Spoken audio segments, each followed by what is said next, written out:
안녕하세요. 2022년 초에 출간된 이 책 보신 분 계신가요? 네, 3년 후인 2025년 가장 잘 나갈 11개 기업이 우리 삶을 어떻게 변화할지 또 그 공통적인 전략들을 예측한 책이죠. 이들 11개 기업 중 10곳이 무려 미국 기업이네요. 일본 저자가 써서 그런지 중국 기업은 하나도 없고요. 자, 그럼 여기서 좀 여러분 생소한 이들 기업 좀 더 살펴볼까요? 외국에는 고기는 좋아하지만 동물학대 때문에 고기를 안 먹는 채식주의자들이 참 많죠. 이 엄청난 시장에 콩을 재료로 소고기와 똑같은 식감을 제공해주는 기업이 있어요.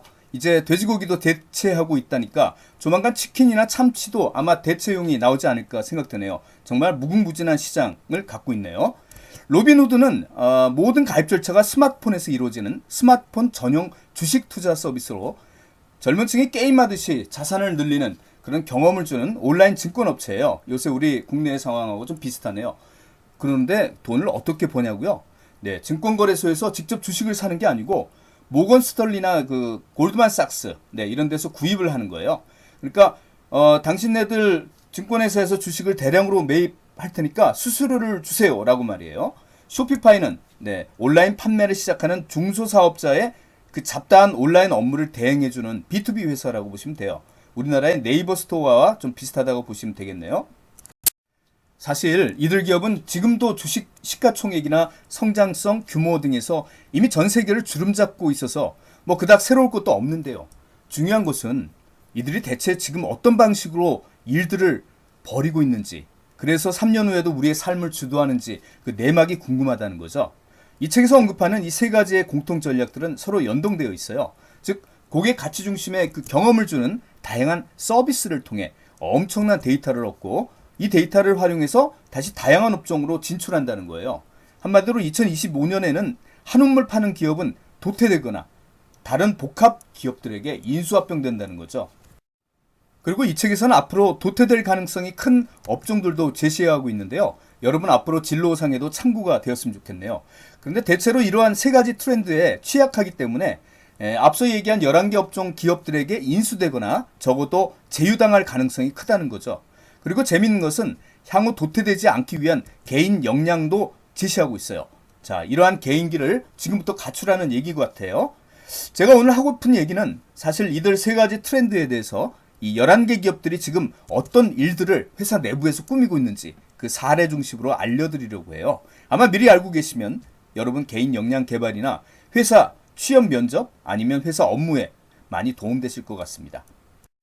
자, 그럼 첫 번째부터 시작해 볼까요? 한마디로 한우물 파기보다 여러 업종의 여러 우물을 동시에 파야 한다는 그런 의미네요. 어떻게 보면 국내 삼성그룹이 매우 유리할 듯한 얘기인 것 같지만 그렇지도 않은 것이 삼성전자를 제외하고는 삼성그룹에서 그다지 글로벌한 여러 국가의 고객 데이터를 갖고 있는 그런 업종이나 회사는 그렇게 많지 않잖아요.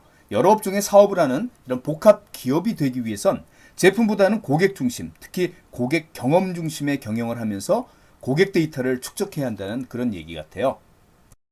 2025년경에는 이 금융사들이 여러 복합 사업을 하는 이들 기업들에게 인수되거나 불평등한 제휴로 종속될 우려가 크다고 해요. 물론 이들 금융사들도 알고는 있고 경계는 하지만 아직 적절한 대응책이 없죠. 정확히 말하면 방법이 있어도 실행에 옮길 만한 그런 전략적 자유도가 없다는 표현이 맞는 것 같아요. 온라인 금융을 진출하게 되면 현재 수익이 발생하는 그들의 오프라인 중심의 사업 모델이 타격을 입기 때문이에요. 이미 애플, 구글은 금융사를 인수하거나 제휴하면서 본격적으로 금융사업에 뛰어들고 있어요. 아마존 역시 그들의 엄청난 상품 구입 이력을 바탕으로 대출 서비스를 준비 중이라네요.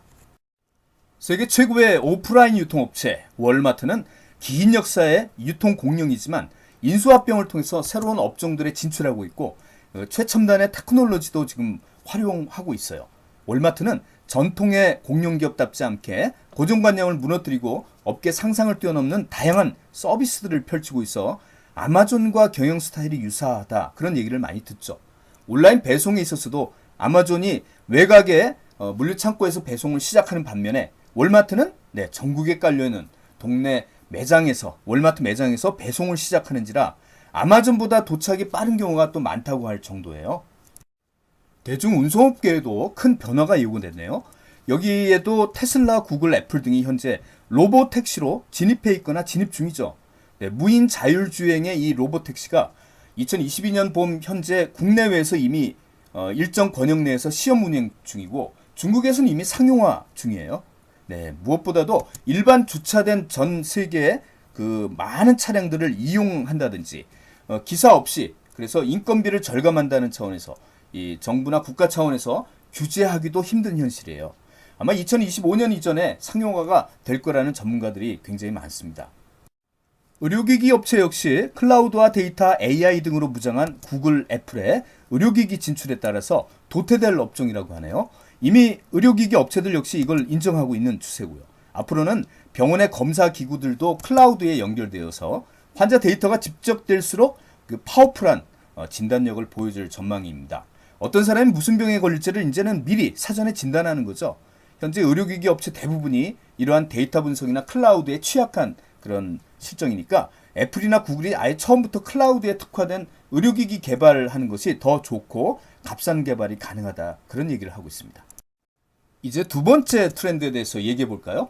많은 고객 데이터를 축적하기 위해선 다양한 고객 접점에서의 그 고객 경험을 부르는 서비스가 매우 중요한 과제로 부상하네요. 하드웨어 업체든 소프트웨어 업체든 말이죠. 이번에는 여러분이 많이 쓰고 계시는 PDF, 포토샵 등의 어도비를 한번 생각해 볼게요. 한때 도산 위기에 놓이기도 했지만 2011년 정기구독 서비스로 회복했죠. 그리고 2016년에는 AI 기술을 통해서 크리에이터의 기량에 의지해왔던 그 이미지, 일러스트의 가공 작업들을 인공지능이 자동 처리하는 이런 서비스를 제공하면서 실적이 급격히 상승했죠. 과거 PDF, 포토샵, 일러스트레이터 등을 판매하는 이 소프트웨어 회사에서 지금은 프로페셔널 유저 대상으로 한 고품질의 그런 경험을 제공하는 서비스 회사로 탈바꿈한 거죠. 2018년에는 회사명도 어도비 시스템즈에서 어도비로 바꾸면서 다양한 서비스 사업을 예고하고 있어요. 이제 소프트웨어도 사용자 경험을 반영하는 서비스가 기본 장착되어야 되는 시대예요. 이름하여 SaaS라고 들어보셨나요? 소프트웨어 유통 방식의 이제 근본적인 변화를 의미하는 용어인데요. 전통적인 소프트웨어는 고객이 소유권을 갖게 되는 그 제품이지만 이 SaaS는 빌려 쓴 만큼만 고객이 지불하는 서비스인 셈이죠. 네, 그럼 SaaS를 이용하는 고객사의 가치는 뭘까요? 아무래도 쓴 만큼만 지불하니까 당연히 비용이 절감되고 구입에 따랐던 여러 가지 초기 인프라 설치가 불필요하다는 거예요. 테슬라는 인터넷으로 클라우드와 연결되어 있어서 정기적인 업데이트로 수시로 성능이 향상된다라고 합니다. 네, 평균 2달 간격의 이 업데이트는 고객으로 하여금 이번에는 어떤 서비스가 나올까 하고 설레게 만드는 그런 경험을 제공하는 거죠. 정말 고객들은 컴퓨터에 앉아 있는 느낌 드나 봐요. 진짜 차 안에서 핸들과 엑셀을 이용해서 레이싱 게임을 즐기는 그 낯선 게임 체험도 주고요. 낯설거나 유익한 고객 가치 심어주는 이 경험 서비스는 여기서 끝나는 게 아니죠. 네, 광고를 일체 하지 않는데도 주문 후에 납품까지 수개월 대기를 해야 된다든지 구입 신청은 온라인에서만 한다든지 말이죠. 마지막 세 번째 트렌드는 데이터 얘기네요. 사용자 경험 중심의 서비스로 고객 접점에서 엄청난 데이터를 축적하는 회사는 바이오로 업종을 초월해서 이제 고객에게 필요한 다양한 업종으로 진출할 수 있다는 그런 얘기입니다. 획득되는 고객 데이터의 양으로 따지면 구글이 압도적이지만 DB의 질적 측면에서는 애플이 훨씬 앞선다고 해요. 아무래도 아이폰 이용층의 소득이 좀 높기 때문이죠.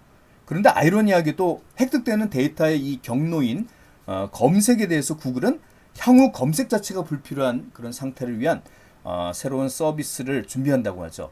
네, 고객이 검색하기도 전에 구글이 먼저 고객에게 이런 거 궁금해 할 것 같은데요 라고 다가가는 거예요. 이를테면 금요일마다 맛집 검색하는 사람에게는 금요일마다 미리 추천 식당을 인터넷 창으로 제공하는 거죠. 그런데 애플은 왜 끊임없이 우리 몸에 부착하는 이런 디바이스 개발에 유독 집착하는 걸까요?